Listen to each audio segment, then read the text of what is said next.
Bonjour à toutes et à tous, amis fans de football. Aujourd'hui, on se retrouve pour une vidéo qui va être un petit peu différente de celle de d'habitude, puisqu'aujourd'hui, on ne va pas parler analyse tactique, on va parler mercato. Le mercato du Paris Saint-Germain, puisque maintenant la Ligue 1 est acquise, il ne reste plus qu'une journée de championnat qui aura lieu ce week-end. Bah forcément, le Paris Saint-Germain commence et les dirigeants commencent un petit peu à regarder quels joueurs et quels entraîneurs potentiellement euh, pourraient intéresser le club de la capitale et quels joueurs et quels entraîneurs sont susceptibles d'être parmi l'effectif du Paris Saint-Germain à la fin de l'été. Donc moi, je vais juste aborder un petit peu et donner mon avis sur les noms qui ont pu sortir dans la presse, que ce soit pour les joueurs et entraîneurs, et également donner deux, trois pistes intéressantes que j'ai pu, on va dire, trouver, que j'ai pas vues dans la presse, mais qui, selon moi, pourraient être intéressantes pour le club. Voilà, donc on va en discuter maintenant. Je vais commencer d'abord par l'entraîneur, même si le Paris Saint-Germain ne va pas forcément recruter son entraîneur avant les joueurs. Normalement, c'est un peu comme ça que c'est censé fonctionner. On recrute l'entraîneur et après l'entraîneur donne un peu ses avis ou les profils de joueurs qui pourraient l'intéresser pour construire son effectif dans le système de jeu qu'il veut implanter au sein du club. Donc on va commencer par les entraîneurs, je les ai notés, ceux qu'on a pu entendre un petit peu dans la presse, bon voilà, il y en a une petite dizaine. Zidane, Mourinho, Thiago Motta, Luis Enrique, Thomas Tuchel, Xabi Alonso, Marcelo Gallardo. Il y a même eu Julian Nagelsmann à un moment, même si c'est plus trop d'actualité, hein. Donc voilà. Moi, qu'est-ce que j'en pense? Bon, déjà, on va pas se mentir, parmi tous les noms évoqués, il y a quand même deux, trois noms qui reviennent un peu plus souvent que d'habitude, à savoir Mourinho et Thiago Motta. Et en ce moment, c'est plutôt Luis Enrique, qu'on entend aussi un petit peu. Mais en fait, Luis Enrique, c'est le choix numéro un de la direction à Doha. Voilà, actuellement, en tout cas, de ce qui sort hein, dans le Parisien ou autre. C'est à prendre avec des pincettes. Mais moi, mon avis là-dessus sur le poste d'entraîneur, mon choix numéro un, ce serait également Luis Enrique. Pourquoi Luis Enrique? Parce que selon moi, déjà, c'est l'entraîneur parmi les trois, enfin tous ceux cités, mais parmi notamment les trois dont on entend le plus le nom, qui a la philosophie de jeu qui me sied le plus, enfin que je préfère tout simplement. Voilà, un jeu de possession, pardon, euh, capable aussi de jouer hein, en fonction des profils de joueurs qu'il a, des transitions. On l'avait vu hein, quand il était entraîneur du Barça en 2015 et qu'il gagne la Champions. C'était plus uniquement une équipe de possession, c'était une équipe capable de jouer les transitions. Avec les trois de devant, évidemment, ça a aidé aussi. Mais donc voilà, pour moi, Luis Enrique, ça peut être le profil le plus intéressant, à savoir qu'en plus, il a, on va dire, pour les critères PSG, il a déjà géré un gros vestiaire, il sait ce que c'est les égos de stars, il connaît bien Neymar, Neymar, on ne sait pas trop s'il va partir, s'il va pas partir, voilà. Donc pareil, ça peut être intéressant d'avoir un coach qui connaît bien Neymar, qui sait comment lui parler et qui peut potentiellement le relancer après la grosse blessure qu'il a eue cette année, encore une fois, malheureusement. Voilà, c'est un jeu, moi, que j'aime bien, le jeu qui prône. Alors, effectivement, il y a aussi on va dire des petits points qui peuvent, on va dire, prêter à. Voilà, on n'est pas sûr à 100% de la réussite de Luis Enrique au Paris Saint-Germain, c'est sûr. Moi, il y a des petits points aussi qui me chiffonnent un petit peu. Déjà, c'est qu'il n'a pas entraîné en club depuis plusieurs années, puisqu'il avait la sélection espagnole, et on sait que sélectionneur et entraîneur d'un club, c'est pas du tout le même métier. Euh, voilà. Donc, en plus, les résultats ont été plutôt mitigés avec la sélection espagnole, même si, selon moi, il fait quand même face à un gros creux générationnel et il a quand même maximisé l'effectif qu'il avait. Il a fait avec ce qu'il avait, mais c'était pas, pour moi, c'est pas de son fait premier les échecs répétés de la Roja ces dernières années. Et puis voilà, après, du coup, est-ce que le projet parisien lui convient bien? On sait que c'est un coach qui a du caractère, qui aime bien être un peu libre de ce qu'il veut faire, de mettre en place des choses. Là, j'ai vu que récemment, on en parlait, enfin, en tout cas, Antonio De Laurentiis, le président du Napoli, voulait, Aurelio, je sais plus, enfin bon, bref, De Laurentiis, le président napolitain, voulait Justement, Luis Enrique à la tête du club la saison prochaine, il a poliment décliné. Je veux dire, s'il refuse Naples, je ne sais pas trop pourquoi il accepterait de venir au Paris Saint-Germain, selon moi. Parce que Naples, on va pas se mentir, c'est un projet ambitieux. Voilà, récent champion d'Italie. Après, peut-être qu'il a décliné aussi parce que il n'avait pas de garantie sur le fait que la colonne vertébrale de l'équipe allait rester l'année prochaine. Hein, je veux dire, on sait que Victor Osimhen, potentiellement, est sur le marché. Pareil pour Kim, le défenseur coréen. Est-ce que Kvaratskhelia va rester? Bon, voilà, ça fait beaucoup de joueurs, beaucoup de est-ce que. Donc peut-être qu'il a décliné le projet aussi pour ça, mais j'ai du mal à voir pourquoi il pourrait être plus intéressé par le projet du PSG que par le projet napolitain ou même le projet de Chelsea et de Tottenham qu'il a refusé récemment également. Surtout le projet de Chelsea parce que c'est un peu, on va dire, le marasme, un petit peu comme au Paris Saint-Germain, avec un club qui a beaucoup de joueurs, beaucoup d'argent. Donc je ne vois pas s'il a refusé de Chelsea la Première Ligue, pourquoi il accepterait de venir en Ligue 1 en France. Mais à voir. En tout cas, moi, c'est mon choix numéro un. Et ensuite, entre Thiago Motta et José Mourinho, bon, il y a débat. Aussi, les profils des entraîneurs sont très différents. José Mourinho, l'avantage, on le connaît, c'est qu'il sait gérer un gros vestiaire. Voilà, l'ego, etc.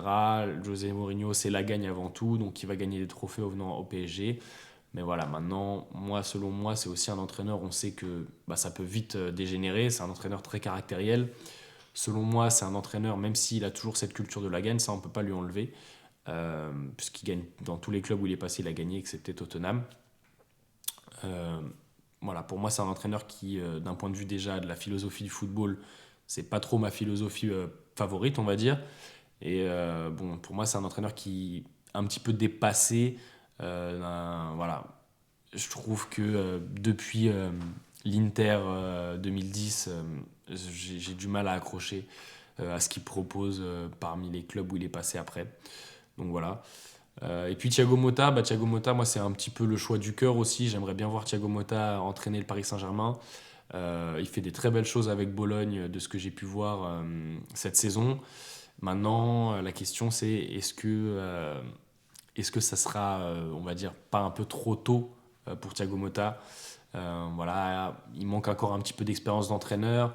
Sa seule expérience, c'est Bologne et Spezia avant, qu'il a jamais géré de gros vestiaires. Après, il peut s'appuyer sur des joueurs qu'il a connus quand il était là. Hein. Je pense à Marquinhos, à Marco Verratti, notamment. Presnel Kimpembe aussi. Mais du coup, est-ce que ce serait pas un peu trop tôt pour Thiago Motta? À voir, on verra bien ce qui sera décidé. Moi, en tout cas, mon option numéro un, ce serait vraiment Luis Enrique. Et l'option numéro 2, potentiellement Thiago Motta. Voilà, à voir en tout cas ce qu'il adviendra de la part, de la part de la direction qui choisira le nouvel entraîneur. Une autre option qui est un peu plus envisagée, enfin qui est de plus en plus envisagée, qu'on entend un petit peu, mais que je me refuse à croire, c'est le fait que Galtier soit maintenu pour une deuxième saison. Sincèrement, j'y crois peu. J'ai pas envie d'y croire en tout cas.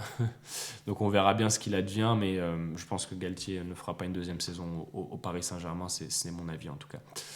Voilà. Ensuite, on va passer du coup au poste de gardien de but. Donc voilà, pour les joueurs, fini pour les entraîneurs. Maintenant, on va parler pour les joueurs.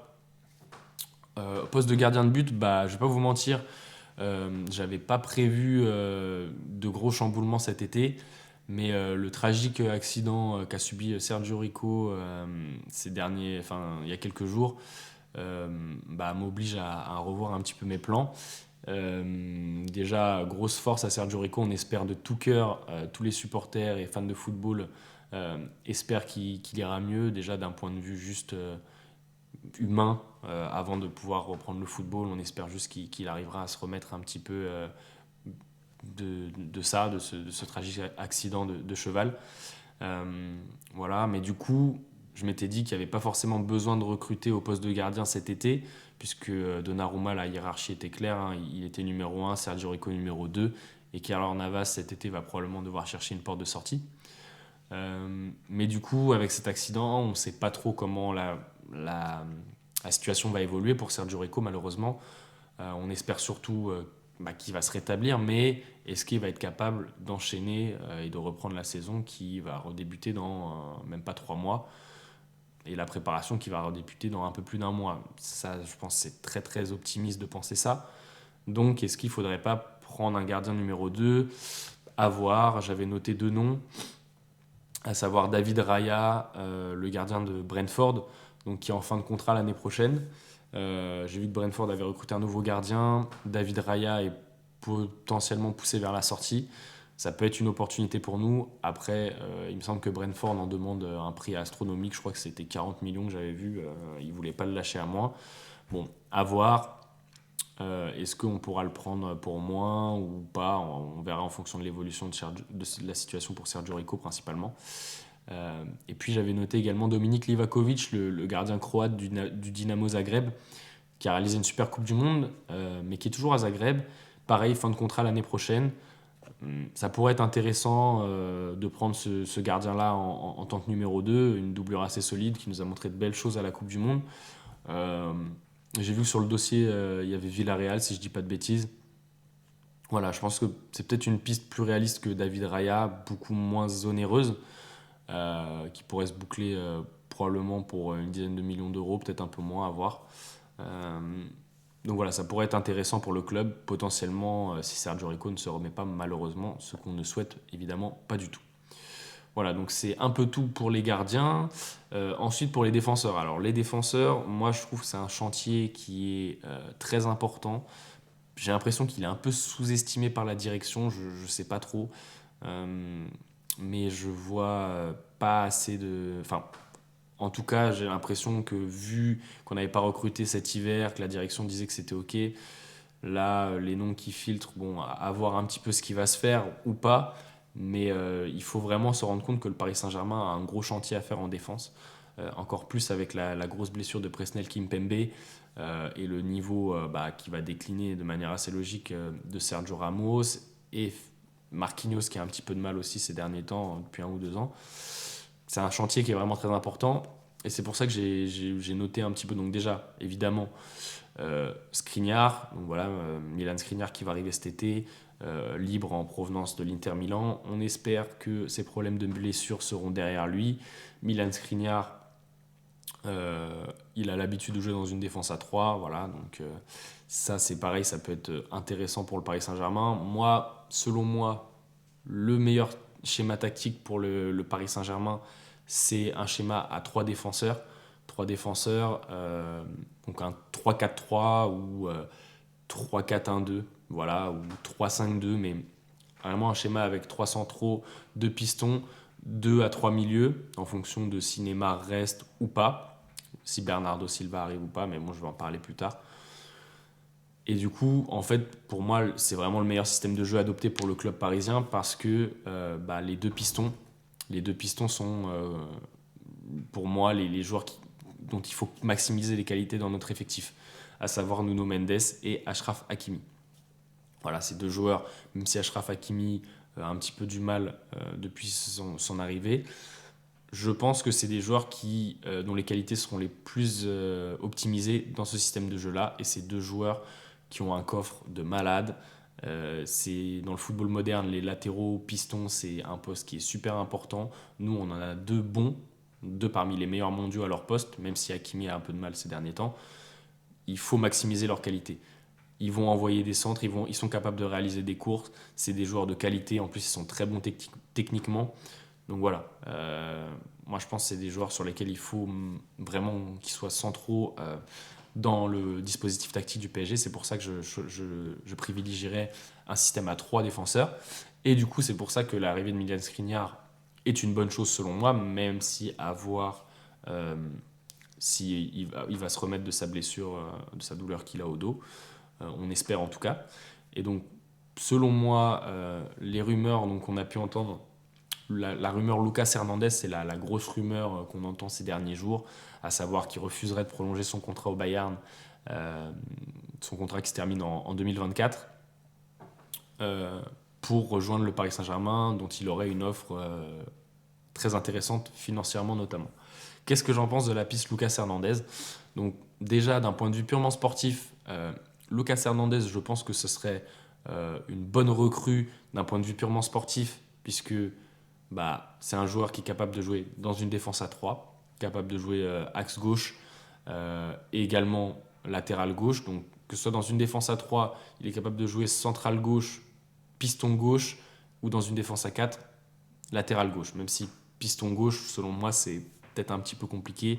En plus, il va revenir des ligaments croisés, donc à voir. Mais en tout cas, c'est un joueur qui est polyvalent et qui peut évoluer dans plusieurs dispositifs tactiques. Donc ça, déjà, c'est très important et c'est un très bon point pour lui.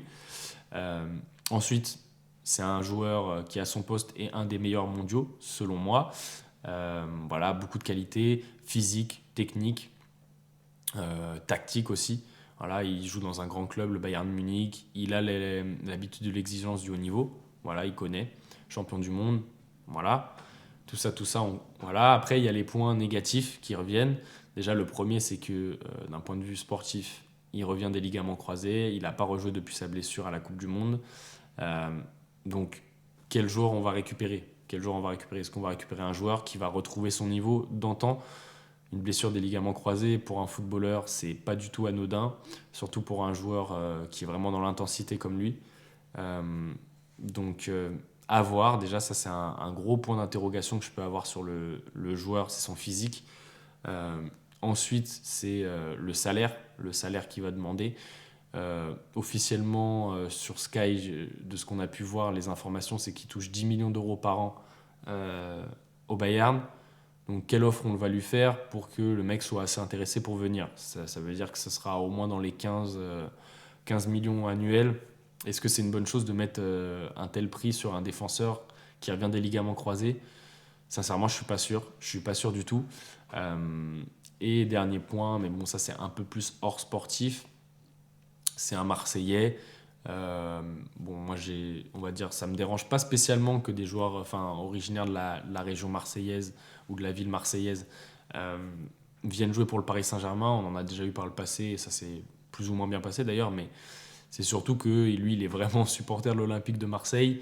Euh, il a plusieurs fois, il y a plusieurs vidéos où on le voit dire qu'il dit allez l'OM, etc. Bon, ça, après, c'est plus un problème de supporter. Je pense que la direction doit s'en enquérir en dernier. Mais malgré tout, c'est un point à prendre en compte, selon moi. Parce que si ça se passe pas bien, etc., lui, comment il va réagir? Les fans vont peut-être le prendre en grippe plus rapidement. Voilà. En plus, Lucas Hernandez, on sait que, on va dire, d'un point de vue hygiène de vie, c'est pas le joueur le plus sérieux non plus du monde. Là, il arriverait à Paris. Voilà, on connaît hein, les nuits parisiennes, etc. Donc, est-ce que dans l'ensemble, c'est une bonne idée ou pas? Moi, sincèrement, je suis assez réservé là-dessus, surtout au vu du salaire qu'on serait capable de lui proposer. Moi, c'est surtout ça qui me mettrait un gros bémol. Du Lucas Hernandez à 7-8 millions d'euros par an, pourquoi pas, mais c'est évidemment pas le salaire qu'il aura s'il vient au Paris Saint-Germain. Je pense que ce sera plus proche du double, voire 15-16 millions d'euros par an. Et là, pour le coup, je suis plutôt contre. Et en plus, comme il lui reste une année de contrat et que le Bayern veut le prolonger et n'est pas vendeur, pareil, à quel prix on va le recruter? Moi, je suis d'accord pour recruter Lucas Hernandez et racheter sa dernière année de contrat pour 30 millions d'euros. Mais si c'est 50-60 millions d'euros, là, c'est plus la même chose et c'est pas la peine. Donc voilà, tout dépendra de ces chiffres-là, mais au vu de ce qui va être annoncé, à mon avis, comme prix par le Bayern et du salaire qu'on va lui proposer, pour moi, c'est non. Ensuite, j'avais noté, pareil, central gauche qui a l'habitude de jouer dans une défense à 3, qui peut jouer dans une défense à 2, Aymeric Laporte. Il me semble que son nom était sorti rapidement, mais la piste avait été. Enfin, je n'ai pas revu le nom récemment évoqué. Aymeric Laporte, pareil, c'est un joueur qui pourrait être intéressant, qui est à la relance, puisque il est remplaçant maintenant à Manchester City, à l'habitude de l'exigence des gros clubs, balle au pied assez serein. Voilà, il a eu Pep Guardiola pendant plusieurs années. C'est un mec qui ne balance pas les ballons devant inutilement, on va dire, donc balle au pied assez sécure. Après, pareil, point de vue du niveau défensif, on est quand même. Voilà, s'il est sur le banc à City, c'est qu'il y a une raison aussi. Même s'il y a des très bons joueurs qui jouent à sa place titulaire, Aymeric Laporte, il est quand même un peu coutumier de certaines erreurs d'inattention. Donc, à voir. Moi, je pense que ça pourrait être un bon joueur pour, on va dire, concurrencer, déjà prendre la place de Kimpembe, qui va revenir de blessure, on ne sait pas trop dans quel état. Ça pourrait être un joueur intéressant. Après, à voir quel prix en sera demandé par Manchester City. Parce que voilà, c'est toujours la même chose. Les clubs anglais, quand ils vendent, les prix sont assez élevés, donc à voir. Et ensuite, j'avais noté aussi, pareil, situation contractuelle intéressante pour Nacho. Nacho qui est en fin de contrat cet été, là le 30 juin, donc son contrat avec le Real se termine. Et il a du mal à trouver un accord avec la direction madrilène. Euh, alors Nacho, pour le coup, ça va un petit peu à l'encontre de ce que j'ai dit précédemment parce que moi, je voudrais qu'on évolue dans un système à 3 défenseurs. Et Nacho, c'est un joueur qui est plus habitué à jouer dans un système à 2 défenseurs. Que ce soit central gauche ou central droit d'ailleurs, ou latéral gauche. Donc voilà, mais je pense que ça pourrait malgré tout être une opportunité intéressante de prendre Nacho parce que déjà, je pense que c'est un joueur qui est très intelligent, donc il est capable de s'adapter à un autre système de jeu selon moi, surtout en tant que central gauche. Dans un système à 3, il serait capable de s'adapter. Et c'est un joueur qui a connu des grands vestiaires, c'est un joueur qui est respecté. Voilà. Et c'est un joueur qui, pour moi, a encore un bon niveau. Alors, est-ce que c'est vraiment intéressant de le prendre ou pas? C'est un joueur qui a 33 ans, donc peut-être lui faire un contrat de 2 ans ou d'une année plus une année renouvelable. Bon, après, peut-être que lui, de ce que j'ai compris au Real, il voulait 2 ans de contrat. Donc c'est pour ça, et la direction madrilène n'était pas prête à lui offrir. Donc si on peut lui offrir 2 ans de contrat, potentiellement, il pourrait venir. Avoir pareil le salaire, etc. Mais dans l'idée, moi, je pense que ça peut être un profil intéressant à étudier pour la direction sportive du club. Euh, Ensuite, j'avais noté Ndika, évidemment. Pareil, lui, c'est un des plus gros prospects dont on parle cet été parce qu'il est libre de tout contrat. Voilà. Son contrat avec l'Eintracht Francfort se termine cet été. Et il y a pas mal de gros clubs qui sont dessus. Hein, voilà. Est-ce que. Moi, en fait, je pense que Evan Ndika, c'est peut-être une fausse bonne idée. Son nom avait été associé au PSG. Alors, les avantages, évidemment, c'est que déjà, c'est un joueur qui est formé en France. C'est un joueur qui, malgré tout, est assez costaud dans le duel. Voilà. C'est ses qualités principales. À la relance, c'est un peu plus compliqué, mais c'est surtout dans l'anticipation. Parfois, en fait, il a des trous d'air, des trous de concentration, un petit peu des sauts de concentration. Il connaît le haut niveau, mais malgré ça, je trouve que justement, par exemple, contre le Napoli, on a vu des images où, enfin, moi j'ai vu des phases de jeu où je l'ai trouvé un peu en difficulté sur son placement, etc. Euh, donc voilà, moi je reste malgré tout modéré. Après, ça peut être à voir, hein, par exemple, le salaire, etc. C'est toujours pareil. Mais pour moi, c'est plutôt une fausse bonne idée, Evan Ndika, qu'une bonne idée, on va dire. Et puis voilà, d'un point de vue aussi, toujours pour finir sur la défense, le latéral gauche, est-ce qu'on prend quelqu'un pour remplacer, en backup de Nuno Mendes? Moi, je pense que ça pourrait être malgré tout intéressant.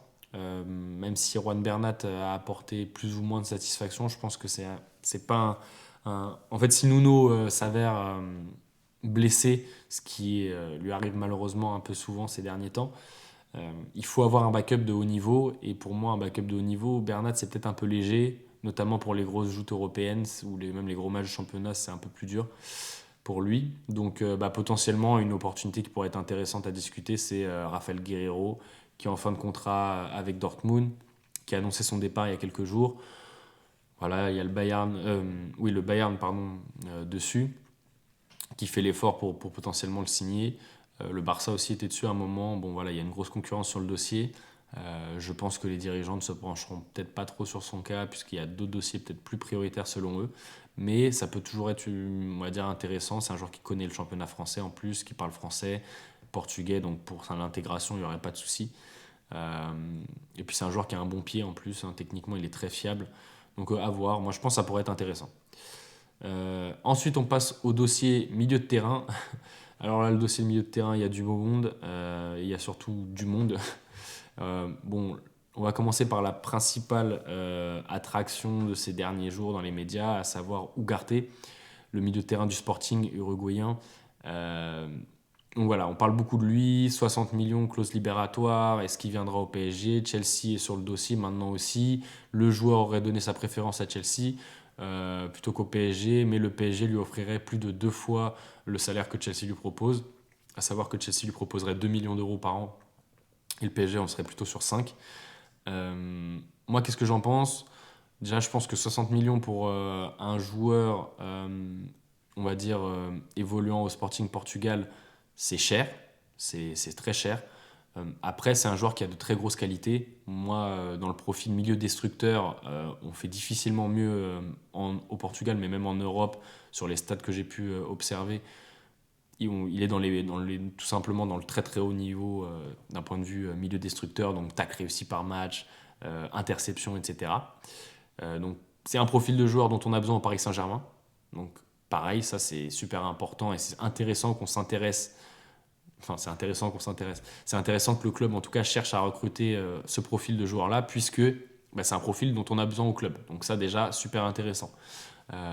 Après, à voir. J'ai pas envie qu'on surpaye non plus le joueur. 60 millions, c'est déjà beaucoup d'argent. J'ai vu que Chelsea avait essayé d'augmenter un petit peu, d'enchérir, de surenchérir en mettant un peu plus d'argent avec des bonus, etc. Faut pas commencer à rentrer là-dedans. Il y a d'autres joueurs qui ont des profils intéressants qu'on pourrait éventuellement recruter aussi. Il faut pas surenchérir selon moi, même si c'est un joueur, dans l'idée, dans le profil, je suis plutôt OK pour le recruter. 60 millions, c'est beaucoup d'argent, donc j'espère que si ça se fait, il sera très performant. Parce que c'est un joueur qui, pour le coup, dont les qualités à la relance sont, ça c'est plus compliqué. Pour faire le jeu et pour créer le jeu, c'est un petit peu plus compliqué. Donc, est-ce que dans un club comme le PSG, où les 3 quarts des matchs, le PSG va devoir faire le jeu, est-ce que c'est un profil intéressant? Oui et non. Voilà, oui et non, parce que c'est un mec qui va toujours être dans le combat, qui va toujours se donner à 100%, ça, il n'y a pas de souci, qui va toujours faire ses matchs, voilà, il va mouiller le maillot. Par contre, est-ce que ce petit déficit, on va dire, technique, il va être capable de le combler, notamment à la récupération? Voilà, c'est un joueur qui a du mal parfois à peut-être un peu plus bonifier les ballons. En fait, il transmet immédiatement au mec à côté de lui pour ensuite créer le jeu offensif. Donc à voir. À voir. Moi, dans l'idée, je suis pas contre, mais je suis pas non plus totalement pour. Il y a des points qui m'embêtent un petit peu. Euh, et dans ce profil de milieu destructeur, sinon, il y a Sofiane Amrabat aussi, qui est en fin de contrat l'année prochaine avec la Fiorentina. Donc voilà, Amrabat, ce serait une piste peut-être un peu moins onéreuse que Ugarte. Après, c'est un joueur qui a peut-être un plafond moins haut que l'Uruguayen. On est sur un joueur qui a déjà, entre guillemets, 26 ans. Ça fait plusieurs saisons qu'il est à la Fio. Pareil, c'est un profil de joueur avec un milieu assez destructeur. Voilà. Mais est-ce que c'est une bonne idée, Sofiane Amrabat? euh, Avoir le prix, j'ai vu que potentiellement par les 30 millions d'euros, il y a Liverpool qui est sur le dossier. Euh, voilà, Liverpool, ils cherchent vraiment à recruter au milieu, donc on va peut-être faire face à leur concurrence sur pas mal de dossiers qui pourraient être intéressants pour nous. Euh, à voir, Sofiane Amrabat, moi je suis plutôt pour dans l'idée parce que pareil, le profil est intéressant, mais pareil, il ne faut pas surpayer le joueur, il est libre dans un an, donc voilà, pas de surenchère de ce point de vue-là. Ensuite, j'avais noté des petits noms. Bah, alors, on va continuer dans les noms qu'on a pu entendre. Euh, Là, j'avais noté Manu Koné. Manu Koné, pour moi, c'est plus un nom dans le sens où. Enfin, un nom, quand je dis un nom, c'est non. Parce que profil de joueur, pour le coup, intéressant. Mais selon moi, je sais pas, j'avais vu parler de plus de 40 millions d'euros. Euh, c'est un joueur qui, certes, est encore assez jeune, a une marge de progression probablement, un plafond qui est assez haut. Mais le PSG, en fait, au milieu, pour moi, il faut peut-être un petit peu arrêter les paris et peut-être miser sur un joueur d'une valeur plus forte. Surtout si on prend Ugarte qui, entre guillemets, en soi, et même si c'est déjà un très bon joueur et un peu un pari, on ne sait pas à quel point il va bien s'imposer ou pas. À côté, il faudrait recruter un mec vraiment déjà confirmé, déjà très haut niveau.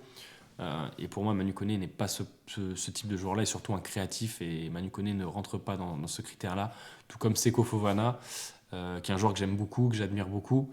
Mais pareil, lui, ça marche très bien à Lens, où il est le capitaine, où il est vraiment respecté et surtout au cœur du jeu, au cœur du projet de jeu de Francaise.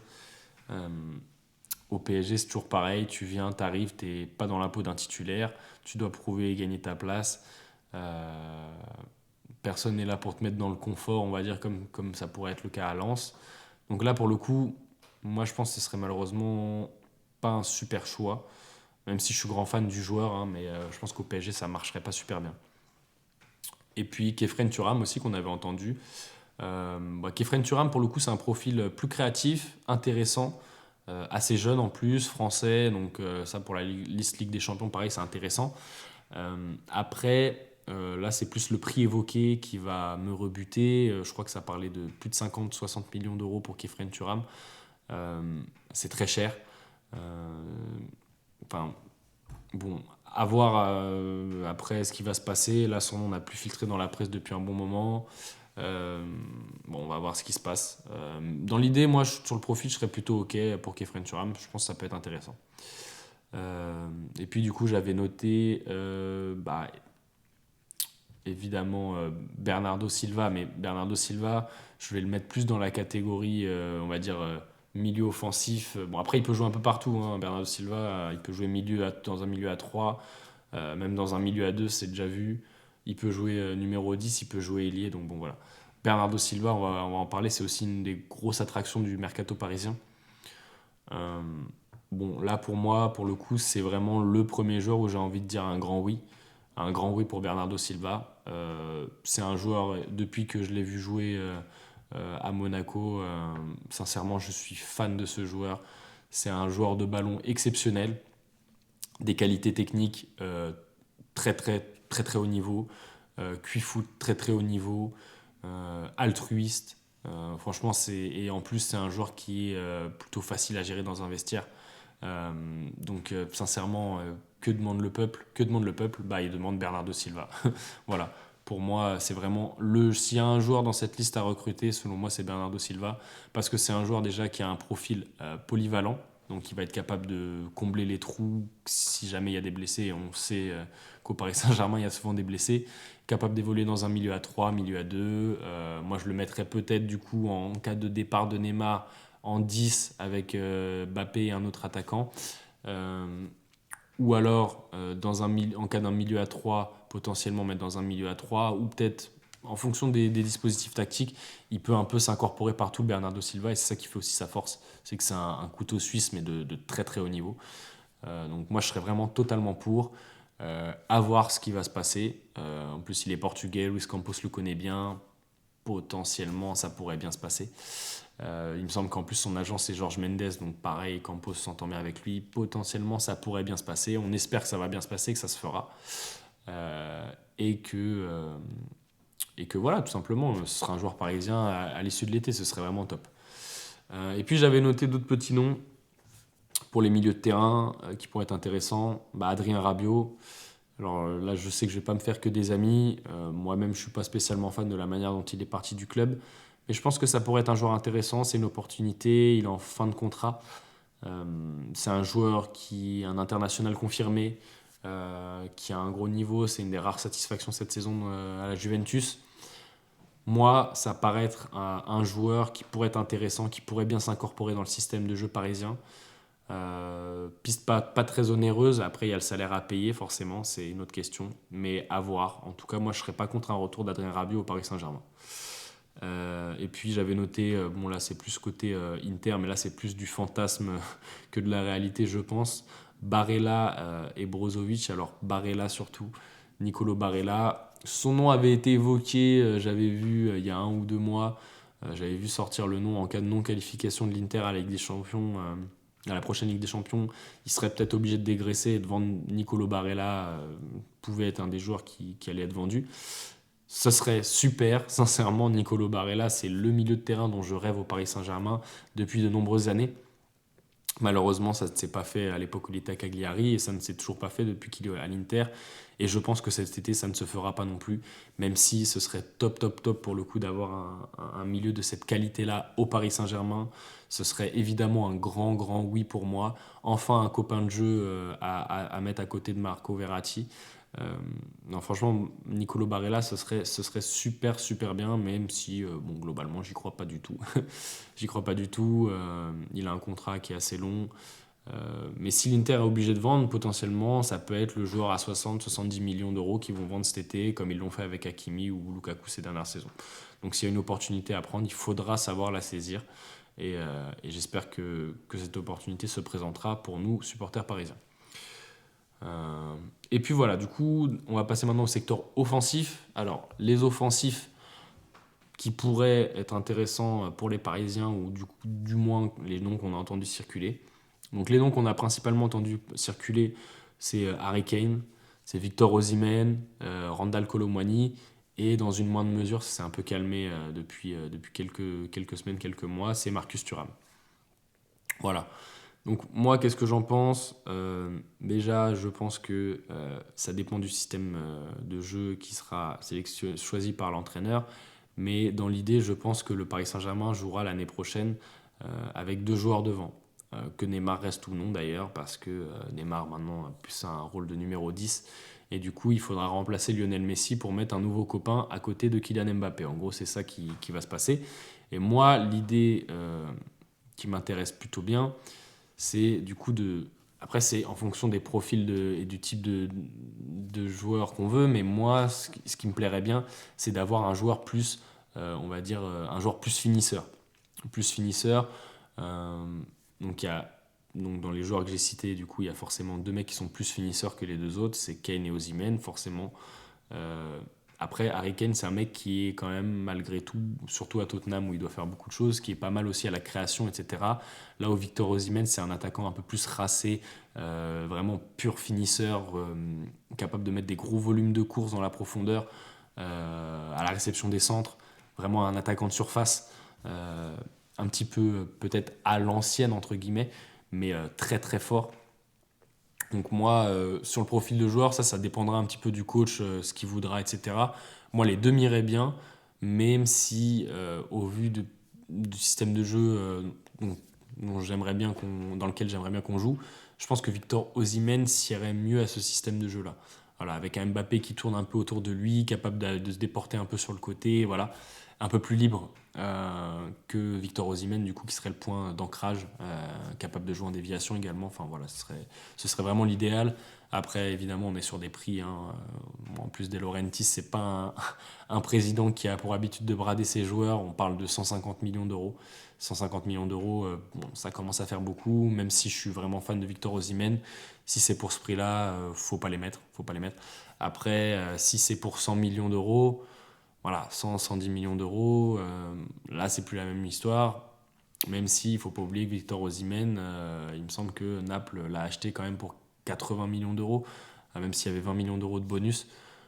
Bon, même si on sait que ce transfert-là est un peu opaque parce qu'il y a eu des rétro-commissions à droite, à gauche, voilà. Vu la saison qu'il vient de faire, ça va être difficile de l'avoir à moins de 100 millions, je pense. Donc, à voir ce que les dirigeants feront. En tout cas, si c'est 150 millions, je pense qu'il faut chercher ailleurs.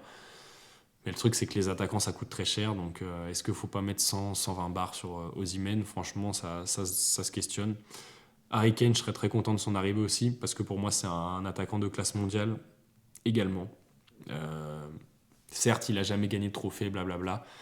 Mais pour moi, c'est vraiment un des meilleurs attaquants du monde, capable de jouer pareil en déviation, playmaker fantastique, capable d'être présent dans la surface de réparation, frappe de loin, c'est tirer les coups francs, vrai buteur, vrai buteur Harry Kane. Les saisons à moins de 20 buts, je sais pas si on a eu, je crois qu'il n'y en a pas eu une depuis qu'il est à Tottenham. Donc franchement, pareil, je serais très content. Randal Kolo Muani, c'est un profil de joueur un peu différent, un peu plus attaquant hybride, capable de jouer ailier, faux 9, 9 et demi. J'aime beaucoup le joueur, hein, je suis vraiment fan du joueur, mais pareil, les prix que j'avais entendus pour lui, c'était 120 millions. Là, pour le coup, c'est vraiment exagéré, je pense, pour le joueur que c'est actuellement, même si c'est un joueur avec un fort potentiel et que j'aime beaucoup. Je pense qu'il passe en troisième dans cette liste-là. Et Marcus Thuram, pour le coup, serait plus un joueur d'appoint, capable de sortir du banc. Donc là, pareil, c'est en fin de contrat, à voir combien il voudrait, à voir quel rôle il voudrait occuper. Je pense que ce serait clairement un rôle de doublure, mais ça peut être intéressant. Peut-être aussi pour, on va dire, potentiellement prêter Hugo Ekitike ailleurs pour qu'il aille s'aguerrir un petit peu et prendre, on va dire, de l'expérience, qui joue régulièrement dans un club en étant titulaire. Voilà, Marcus Thuram pourrait faire cette transition d'une ou deux saisons qui pourrait être intéressante, ou même 2 ou 3 saisons si ça se passe bien. Voilà, donc Marcus Thuram, ça pourrait être intéressant, vu que c'est une opportunité et qu'il est libre cet été. Et puis j'avais noté également 2 joueurs de Chelsea, puisque Chelsea, on le sait, a énormément recruté depuis l'arrivée du nouveau propriétaire américain, et qui vont avoir besoin de dégraisser. Donc j'avais noté Kai Havertz et Mason Mount. Mason Mount, ça peut être intéressant. Après, c'est des joueurs qui sont à la relance. Donc pareil, Mason Mount, c'est un Anglais, salaire très élevé. Forcément, comme Kai Havertz, c'est des joueurs au profil moi que je trouve intéressant. Kai Havertz dans un système en 4, en 3, 4-1-2, ça peut être ça peut être ce joueur, si jamais on n'arrive pas à faire Bernardo Silva et que Neymar part, ça peut être ce joueur qui fait voilà, la transition entre les deux attaquants et le milieu de terrain. Moi, je pense que c'est un joueur qui peut être intéressant pour nous. Mason Mount aussi, même s'il a vécu une saison très compliquée et que pour le coup, il a un salaire très élevé. C'est un joueur anglais, donc souvent les clubs anglais tiennent à leurs joueurs anglais. Donc voilà, à voir. Mais Kai Havertz, pour le coup, je pense que ça peut être plus faisable et ça pourrait être une opportunité intéressante. À voir combien Chelsea voudrait bien le vendre. Mais je pense qu'il ne sera pas retenu en cas de bonne offre. Donc c'est une piste à explorer. Et voilà. Donc pour le coup, cette vidéo a duré très très longtemps. J'espère qu'elle vous aura plu. Voilà, on a fini un petit peu pour ces idées de mercato. Alors évidemment, ce qu'il faut savoir, c'est que moi, je donne juste mon avis sur les pistes que j'ai pu entendre et desquelles, et les pistes aussi qui me semblaient être intéressantes d'être discutées. Mais il faut savoir que le mercato, voilà, tant que c'est pas signé et officialisé par le club, il n'y a rien de fait. Donc voilà, par exemple pour Ugarte ou même Lucas Hernandez, c'est les 2 pistes les plus chaudes actuellement au Paris Saint-Germain. Ça se trouve, à la place, on aura 2 autres joueurs qui ne seront pas du tout ces joueurs-là dans 1 ou 2 mois. Donc voilà, c'est à prendre avec des pincettes, évidemment. Tant que rien n'est signé, rien n'est fait. Voilà, rien n'est officialisé, rien n'est fait. Il ne faut pas prendre pour acquis. En plus, il y a des sources qui sortent de partout. C'est la période où les insiders se créent un peu de partout, des profils sur Twitter et sur les réseaux sociaux pour donner des infos inédites qui sont parfois totalement farfelues. Donc voilà, on verra bien ce qui se passe. En attendant, j'espère surtout que le Paris Saint-Germain va réaliser un mercato intelligent et qualitatif, parce que ça fait longtemps qu'on n'a pas eu ce mercato intelligent et qualitatif dont on a besoin, notamment pour se régénérer au milieu de terrain et en défense, hein, on va pas se mentir, et puis avec le départ de Messi aussi en attaque, donc il va falloir se régénérer un petit peu partout. J'espère que la direction parisienne saura prendre les bons choix, parce qu'on est vraiment à un tournant important du projet, je pense.